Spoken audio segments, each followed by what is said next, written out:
You watched it play out live right here on NBC. And tonight, as we come to the end of yet another historic day, we're walking you step by step through former President Donald Trump's latest legal spectacle and the potentially unprecedented political ramifications.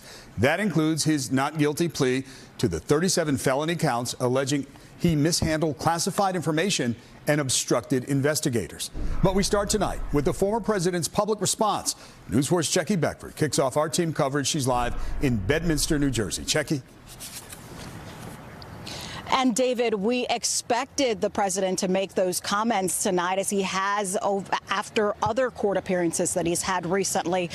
He came out tonight swinging, blasting President Biden, blasting the DOJ, blasting the special counsel in this case, and pointing out to his crowd of supporters that he believes that he will still get voters to vote for him in this upcoming presidential election, and that he hasn't experienced so much love as he has following this indictment.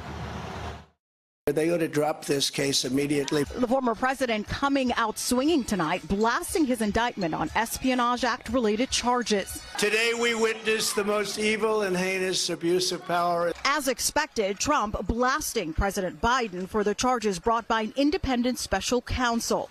Sitting president had his top political opponent arrested on fake and fabricated charges. The former president maintaining he did nothing wrong in front of his crowd of supporters at a golf club fundraiser and birthday party ahead of turning 77 tomorrow. Trump also pointing out other presidents, including Biden, who have been found to have classified documents outside of the White House, even taking aim at the special counsel in the case. You take a look at this guy, he looks like a thug.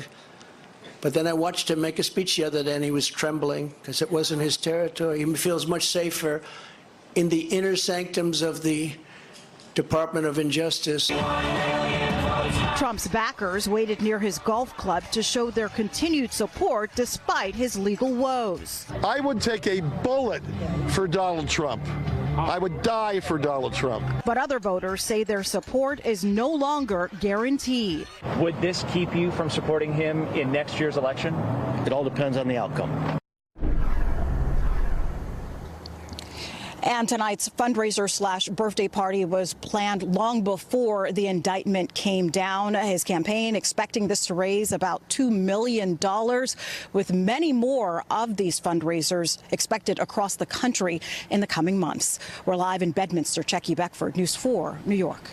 All right, Checkey, thank you for the latest there. Let's get to the actual arrest and arraignment now. A former president facing a federal court judge on criminal charges for the first time in history. He surrendered in Miami just before 2 p.m. today. His indictment hearing beginning just before 3 and right after 4 o'clock on the way to the airport, an impromptu stop, a campaign-style visit to a Miami bakery. Now, despite the spectacle outside court, police confirmed tonight they only made a single arrest. Chief investigative reporter Jonathan Dienst is live tonight from the courthouse with the play-by-play of today's almost hour-long proceeding, John. Yeah, Natalie, in the courtroom on that 13th floor, Donald Trump did not speak. He was described as stone-faced, stoic, sat slumped at the defense table. The special counsel whose office brought the charges, he sat a short distance away. As Trump's motorcade left the Miami federal court to cheers, his caravan next was briefly slowed by a protester. Then, en route to the airport, the former president and accused criminal made a surprise stop at a Cuban restaurant. We have a country that's got nothing but problems. We're a nation in decline, and then they do this stuff. And you see where the people are. We love the people. Some went on to sing happy birthday to him, which is this week. Then it was to the airport to board his plane and leave Miami. The 37-count indictment alleges he mishandled classified information and then obstructed the investigators when they tried to get it back. The first public sighting of Trump this fateful day began at his Doral resort before getting into his motorcade, which then drove through South Florida to the courthouse.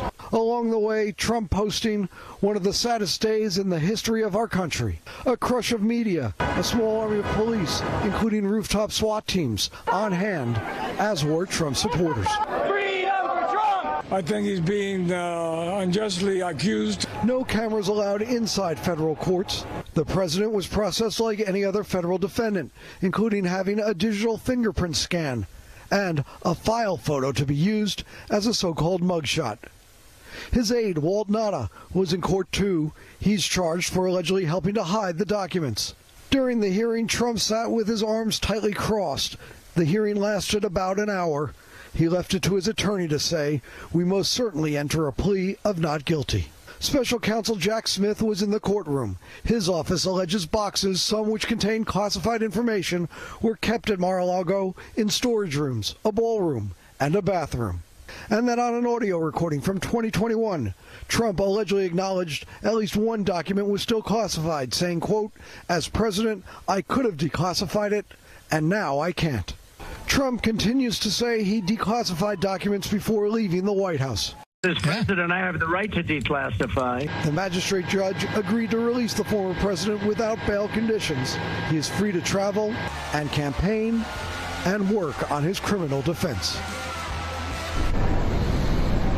Trump's aide Nada was also released without any bail. The two ordered not to discuss the case as questions continue as to whether this case will even make it to trial before the presidential election.